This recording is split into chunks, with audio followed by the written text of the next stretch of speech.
बेबायदि गेसाव गेसाव खोथानि बादै मा खोथा आसलते फैथावदों दा लाइननि उनावनो मुद्रा दस दं बेहा मोखाङा नायबाथ' माने निमखि फिथाइया साहा खनाय मोनग्रा निमखिया बेबायदि बिनि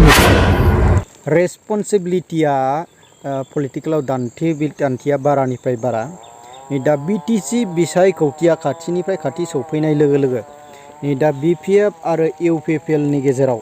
गोबां दान्थि बिदान्थि दा बेजोंनो लोगोसे राकेश ब्रह्म बे सारा बहुद मिनिथावबो एखम्बानि समाव जकिंबो बुङो एखम्बानि समाव लाजाथावै बाथ्रा बायदिबो दा माखासे बिपिएफनि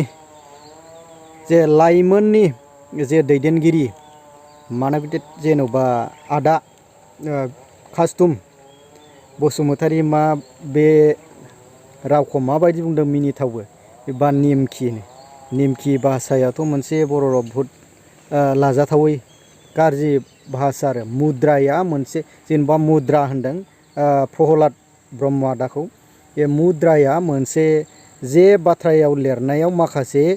कुइसन एन्सार थायै बेफोरबायदि बे रावजों बाहायदों अब्ला जों खोनासंनानै लानि जिखुनु हक जाया रायजोफोर कास्टम बसुमतारी होननाय सासे सुबुङा जों आगोलाव बुंबाय थाखादों बेहा मोनसे कम्पानि दङ गेसाव बेदर बानायग्रा मोनसे कम्पानि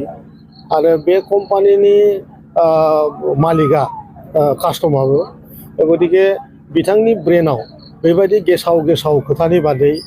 मा खोथा आसलते फैथावथाव बियो टटेलि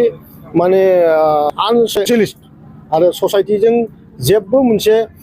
कानेक्सन गैयै सासे सुबुं बेखायनो बियो गोबां जायगायाव गावनि माने निमखि मोखां आरो हान्टार बिनि एक्सप्रेसन हान्टार माने बेखौ जेब्लानो नुयो सासे हान्टार बायदि नुयो आरो मोखाङा नायबाथ' माने निमखि फिथाइया साहा दखानाव मोनग्रा निमखिया बेबायदि बिनि मोखां थ' दिनै हाग्रामा बिथाङा बेफोरबायदि मानसि साथाम बिक्रम प्रहलाद आरो कास्टम दा बे सासेयाथ' रायजोनि सिगाङाव मालाबा खोथा बुंनायखौ नुदों नङा होनबा होननानै बिथांनि स्पिचआव प्रत्येकटा लाइननि उनावनो मुद्रा दस दं बेहा प्रहलाद होननाय सासे दैदेनगिरि बिपिएफनि बिहा माने मुद्रा दस गोनां मुद्रा दसासो बेबायदि प्रत्येकटा खोथानि उनाव नङा होनबा होननानै खोथाखौ रायलायो आरो गावनो जुदि लिडारबा रायजोनाव एथ'राब माने सोंनानै नङा होनबा होननानै गावखौनो लिडारशिप लानाया बेसेबां मुद्रा दस सुबुं दा दिनै हाग्रामाया बेफोरबायदि सुबुंफोरखौ लानानैनो बिटिआर ओनसोलाव आरो खनसे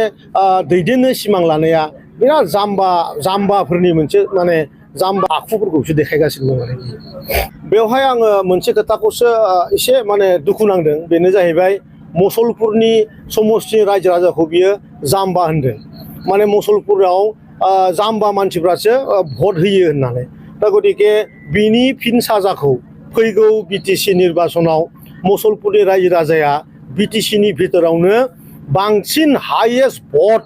50,000 भट लानानै बिनि साजाखौ होनो थांगासिनो दं बेखौ मुसलपुरनि रायजो राजाया जानजि खाजोबनानै दं आरोखि दा गोबां पलिटिकेल हान्जाफ्रानो गावखौ मोजांसिन एबा दैदेनगिरिया गावखौ साबसिन हामसिन होननानै जे बुंनानै लायो नाथाय बेयाव गाज्रि मुं सुनाय गाज्रि रावफोरजों जे बुंनानै सोरखौबा डमिनेट खालायनो हागोन बा सोरखौबा जेन'बा बै मा होनो डाउन दोननानै गाहा गोजौआव दिखोनो हागोन बेबो नंजोबा नाथाय रायजो राजायासो सोरखौ दिखोगोन एबा सोरखौ गोजौआव लागोन ना गावग्रा खोथाजों बुंदों गावनाय खोथायाबो सिङाव बहुद बुजिनानै नायोबा नेमखि एबा गावनाय खोथाया सिङाव एसे गाज्रियैनो थांदों नामा ना गाज्रि थाङाखै आं बेखौ बुंनो थांला रायजोफोर नोंथांमोना नोंथांमोननि साननायनि गेजेरजों कमेन्टनि गेजेरजों फोरमायहरबानो जाबाय।